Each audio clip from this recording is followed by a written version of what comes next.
Ladies and gentlemen, jangan lupa like, share, dan subscribe ya. Syukron.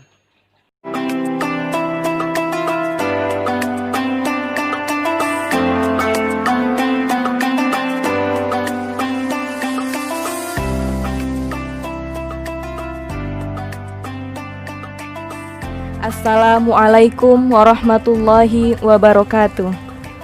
Bismillah, alhamdulillah, wassalatu wassalamu ala rasulillah wa ala alihi wa sahbihi wa mawala wa la hawla wa la quwata illa billah, amma ba'du. Baiklah, saya Amalia Indasari dengan NIM 1182072500 jurusan Ilmu Hukum akan menjelaskan beberapa poin penting mengenai jarimah sarikoh mata kuliah fikih jinayah. Poin pertama, pengertian dari jarimah sarikoh. Sarikoh bentuk masdar dari kata saroko yasriku sarokan, yang secara etimologis akhoza malahu hufiyatun wahilah, yang berarti mengambil hak milik orang lain secara diam-diam dan dengan tipu daya. Secara terminologis dikemukakan oleh beberapa para ahli. Yang pertama ada menurut Ali bin Muhammad al-Jurjani, sarikoh dalam syariat Islam diberlakukan hukuman potong tangan, yang mana merupakan apabila ada orang yang mengambil hak milik orang lain secara diam-diam senilai 10 dirham yang di dalamnya itu tidak terdapat unsur subhat, sehingga apabila ada orang yang mengambil hak milik orang lain secara diam-diam lebih atau kurang nilainya dari 10 dirham, maka tidak dapat dikategorikan sebagai sarikoh menurut Ali bin Muhammad al-Jurjani, yang berlakunya hukuman potong tangan. Selanjutnya yang kedua, menurut Muhammad al-Khatib al-Syurbini, seorang ulama mazhab Syafi'i, yang mendefinisikan sarikoh ini menurut bahasa dan istilah syara'. Sarikoh menurut bahasa artinya mengambil hak milik orang lain secara diam-diam, sedangkan menurut istilah syara' mengambil hak orang lain, mengambil harta orang lain secara diam-diam dan zolim. Selanjutnya yang ketiga, menurut Wahbah al-Zuhaili, mengartikan atau mendefinisikan sarikoh berarti mengambil hak milik orang lain secara diam-diam yang diambil dari tempat penyimpanan yang biasa digunakan untuk menyimpan harta kekayaan. Selanjutnya yang keempat, menurut Abdul Qadir Audah. Abdul Qadir Audah ini mendefinisikan sarikoh ke dalam dua kelompok, sarikoh yang dihukum dengan had, sarikoh yang diancam dengan hukuman ta'zir. Sarikoh yang diancam dengan hukuman had ini terbagi lagi menjadi dua, sarikoh sogirun dan sarikoh kabirun. Sarikoh sogirun ini atau pencurian kecil diartikan sebagai mengambil hak milik orang lain secara diam-diam, dan sarikoh kabirun yang diartikan sebagai pencurian besar adalah mengambil hak milik orang lain secara diam-diam dan dengan kekerasan. Dari beberapa definisi yang dijelaskan oleh para ahli tersebut, maka dapat disimpulkan bahwa sarikoh adalah mengambil hak milik orang lain, mengambil sesuatu barang milik orang lain secara diam-diam yang diambil dari tempat penyimpanan yang biasa digunakan untuk menyimpan harta kekayaan. Untuk melengkapi definisi, Abdul Qadir Audah memberikan pendapat mengenai perbedaan antara sarikoh sogirun dan sarikoh kabirun, perbedaan antara pencurian kecil dan pencurian besar. Pencurian kecil di sini diartikan sebagai mengambil hak milik orang lain secara diam-diam atau mengambil harta kekayaan orang lain secara diam-diam tanpa diketahui oleh pemilik tersebut dan tanpa izin, di mana di dalamnya itu harus terpenuhi dua unsur. Jika salah satu unsurnya tidak terpenuhi, maka tidak bisa dikategorikan sebagai sarikoh sogirun. Ada pencuri mengambil harta kekayaan orang lain, tapi diketahui oleh pemilik rumah tersebut. Nah, ini bukan suatu contoh kasus dari sarikoh sogirun, melainkan penjarahan. Terus ada lagi, jika ada orang yang mengambil harta orang lain itu secara paksa, itu juga disebut dengan perampokan, bukan contoh kasus dari sarikoh sogirun. Nah, dari sini dapat kita ketahui bahwa banyaknya jenis-jenis dari sarikoh atau pencurian.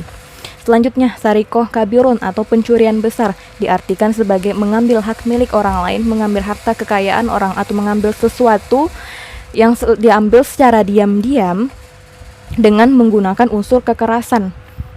Contoh, misalnya si A maling di rumah si B. Si A mengambil harta bendanya si B.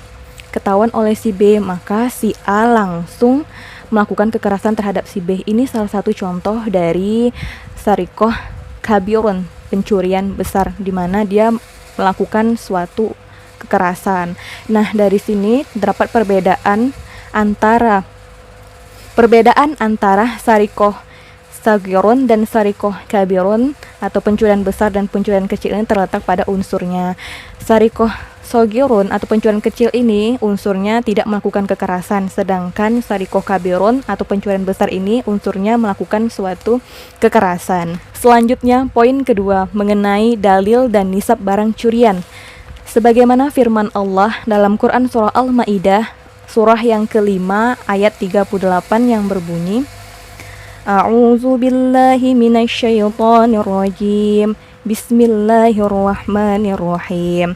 Was-sariqu was-sariqatu faqta'u aydiyahuma jazaa'an bima kasaba nakalam minallah wallahu azizun hakim. Yang artinya, adapun orang laki-laki maupun orang perempuan yang mencuri, potonglah tangan keduanya sebagai balasan atas perbuatan yang mereka lakukan dan sebagai balasan dari Allah. Allah Maha Perkasa dan Maha Bijaksana. Dari ayat tersebut, Allah sangat tegas menjelaskan apabila ada orang yang mencuri, laki-laki maupun perempuan, potonglah tangan keduanya.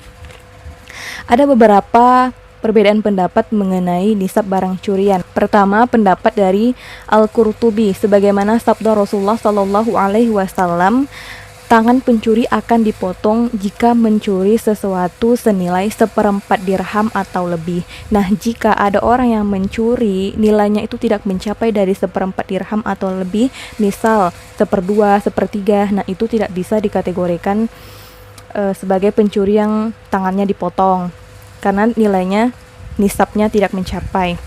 Jumhur ulama juga ikut berkomentar dalam hal ini. Dia mengatakan banyaknya perbedaan mengenai nisab barang curian hingga mencapai 20 dirham. Abu Hanifah juga ikut berkomentar mengenai nisab barang curian.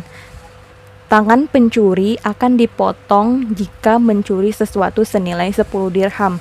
Hadis ini diriwayatkan oleh Amir bin Syu'aib.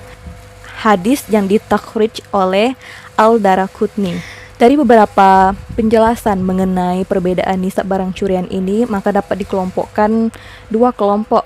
Kelompok pertama itu ulama Hijaz. Ulama Hijaz itu di dalamnya ada Imam Syafi'i.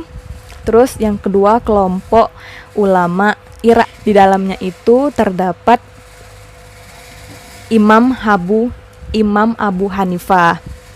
Syamsul Haq juga ikut berkomentar dalam hal ini. Dia mengatakan banyaknya perbedaan pendapat mengenai nisab barang curian. Ada dua pendapat. Pendapat yang pertama, tangan pencuri akan dipotong jika mencuri sesuatu yang nilainya itu 1/4 dirham atau lebih. Pendapat yang kedua, tangan pencuri akan dipotong jika mencuri sesuatu yang nilainya itu 10 dirham.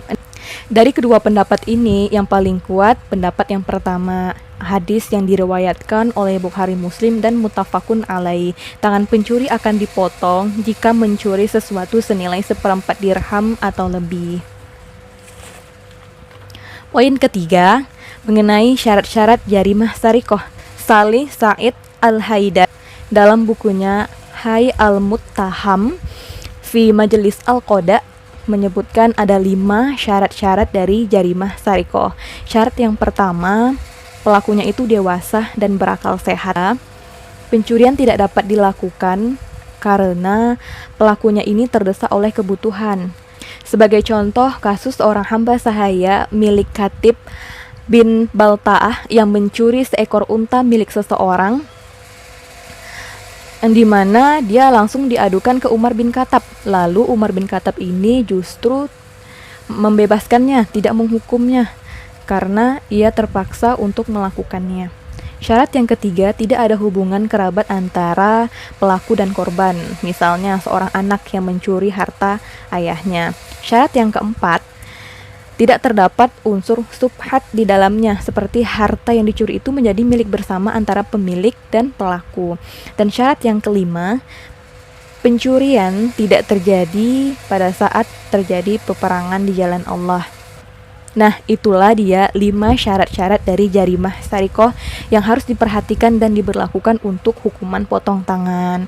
Dari penjelasan pengertian jarimah sarikoh, dalil dan nisab dari barang curian, dan syarat-syarat dari jarimah sarikoh ini bersumber dari buku Fikih Jinayah karangan Haji Muhammad Nurul Irfan dan Musyirofah yang diterbitkan oleh Hamzah di Jakarta, cetakan pertama tahun 2013. Dicetak oleh Sinar Grafika. Sekian penjelasan dari saya, kurang dan lebih saya mohon maaf. Saya akhiri, wabillahi taufik wal hidayah. Wassalamualaikum warahmatullahi wabarakatuh.